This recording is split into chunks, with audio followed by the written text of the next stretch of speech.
جمعية الدعوة والإرشاد وتوعية الجاليات بمحافظة بدر।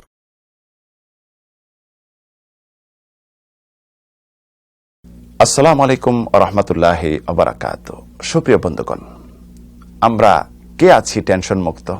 কেউ নেই, সকলেই টেনশন যুক্ত, দুশ্চিন্তা যুক্ত। এ থেকে সকলে মুক্তি চাই। বিশ্বনবী সাল্লাল্লাহু আলাইহি ওয়াসাল্লাম টেনশন মুক্তির জন্য একটি দোয়া শিক্ষা দিয়েছেন।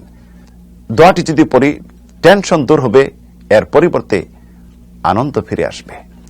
আব্দুল্লাহ ইবনে মাসউদ থেকে বর্ণিত, ইমাম আহমদ হাদিস বর্ণনা করেছেন, আল্লামা নাসিরউদ্দিন আলবানী হাদিসটি সহিহ বলেছেন।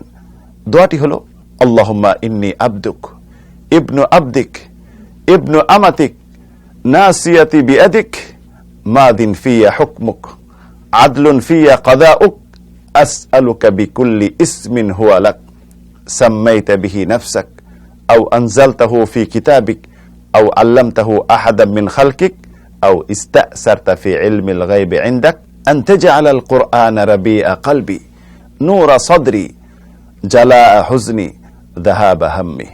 এই দোয়াটি যদি আমরা পড়ি, টেনশন মুক্ত হয়ে যাবে। কেনই বা মুক্ত হবে না?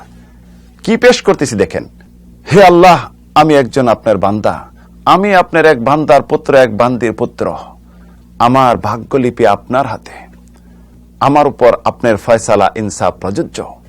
আমি আপনার সেই নাম দ্বারা চাচ্ছি আপনার কাছে, যেই নাম আপনি নিজে রেখেছেন এবং কিতাবে অবতীর্ণ করেছেন, কাউকে আপনি শিক্ষা দিয়েছেন, অথবা আপনার জ্ঞান ভান্ডারে এটি গচ্ছিত রেখেছেন।